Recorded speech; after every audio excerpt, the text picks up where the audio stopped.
High, আমি শিল্পার হাবিজাবি থেকে শিল্পা। তো একটা নিউ রেসিপি নিয়ে চলে এসেছি। এটা একটা শাকের রেসিপি, পালং শাকের রেসিপি। তো এইরকমভাবে স্টেপ বাই স্টেপ রান্না করলে সবাই খুব প্লিজড হয়ে চেটেপুটে খেয়ে নেবে। তো আমি যেরকম করছি স্টেপ বাই স্টেপ তোমরাও করে দেখো, খুব ভালো লাগবে আশা করি। আর যদি ভালো লাগে আমার রেসিপিটা, সবাই লাইক শেয়ার কমেন্ট করো।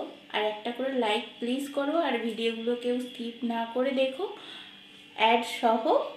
তো এটাই বলবো। তো দেখতে থাকো রেসিপিটা। আর যারা আমার চ্যানেলের নতুন, এখনও সাবস্ক্রাইব করোনি, তারা সাবস্ক্রাইব করে আমার পাশে থেকো। তো চলো দেখতে থাকো রেসিপিটা। তো এই রেসিপিটা বানাবার জন্য আমি এখানে আলু, মূলো, পালং শাক, বেগুন নিয়েছি। আর কিছু নিচ্ছি না। আর সঙ্গে নিচ্ছি একটু বড়ি। তো রেসিপিটা এবার দেখতে থাকো। তো আমি এখানে তেল গরম করে নিচ্ছি কড়াই বসিয়ে দিয়ে। তো এটা সাদা তেলে হবে, সাদা তেল দিয়ে দিয়েছি। এবার এর মধ্যে 5 ফোড়ন দেব।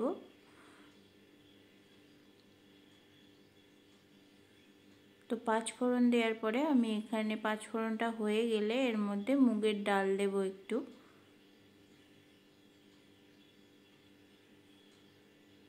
তো মুগের ডালটা আমি একটু ভেজে নেব।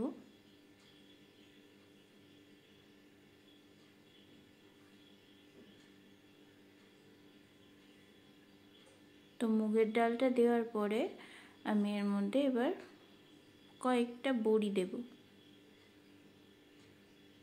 তো বড়িগুলো কলাইয়ের ডালের বড়ি। তো এগুলো ডালের সঙ্গে আমি ভেজে নেব।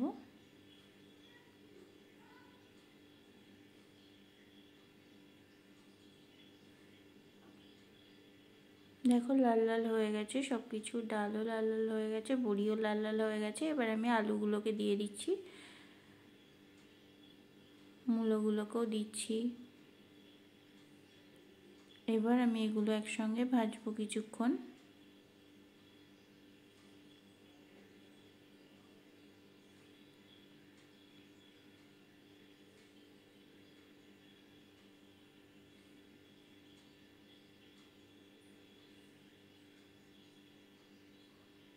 তো এবার আমি এর মধ্যে শাকগুলোকে দিয়ে দেব।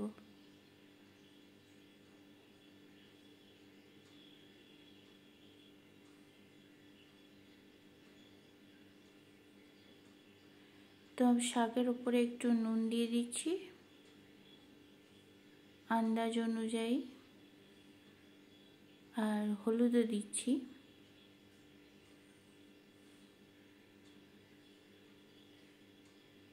তো আমি এখানে না নেড়ে এবার শাকটাকে কিছুক্ষণের জন্য চাপা দিয়ে রেখে দেব, যাতে শাকটা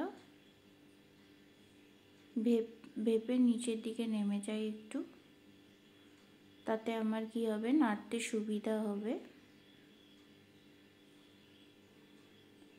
তো দেখো শাকটা দেখো অনেকটা কমে গেছে।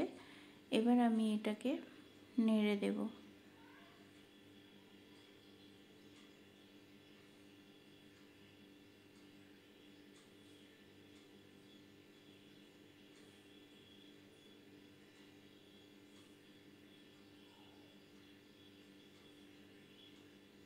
তো এই রেসিপিটা এরকমভাবে করে দেখো সবাই, খুব টেস্টি হয়।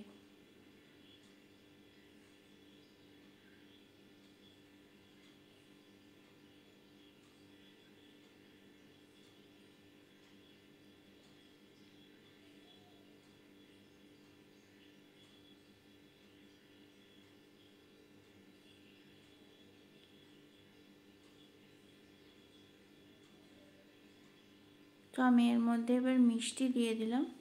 তোমরা এখানে চিনি দিতে পারো, আমি এখানে নকুল দানা দিয়েছি।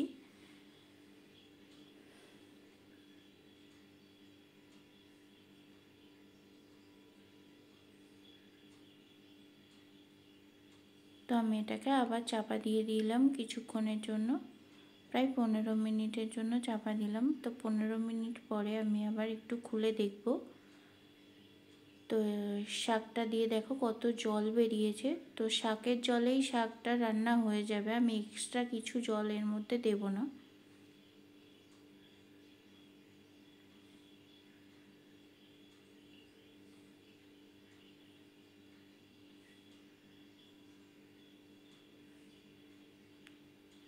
তো শাকটা আমার যেহেতু ডাঁটা শাক, তো ডাঁটাগুলো সেদ্ধ হতে আর একটু বাকি ছিল, তো তার জন্য আমি আর একটুখানি ঢাকা দিয়ে রাখবো আরও কিছুক্ষণ,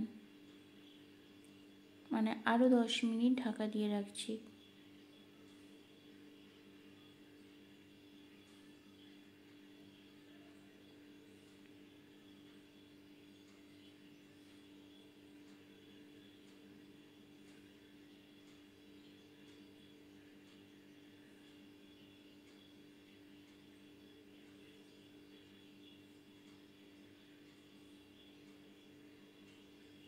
তো আরও কিছুক্ষণ পরে খুলে আরও কিছুক্ষণ নাড়াচাড়া করে জলটাকে শুকনো শুকনো হয়ে এলে এটা আমার রেডি হয়ে যাবে। তো দেখো এবার ডাঁটাগুলো সেদ্ধ হয়ে গেছে, তো এটাকে আমি এবার শুকনো শুকনো করে নিচ্ছি নেড়ে চেড়ে।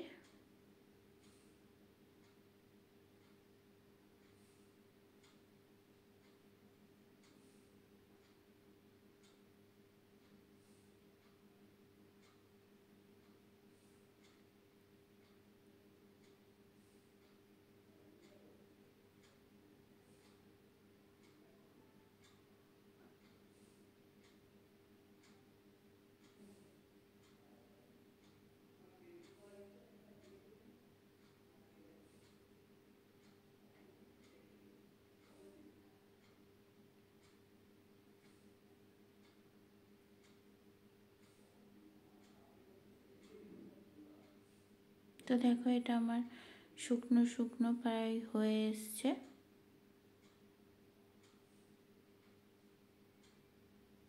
তো রেসিপিটা আমার রেডি হয়ে গেছে।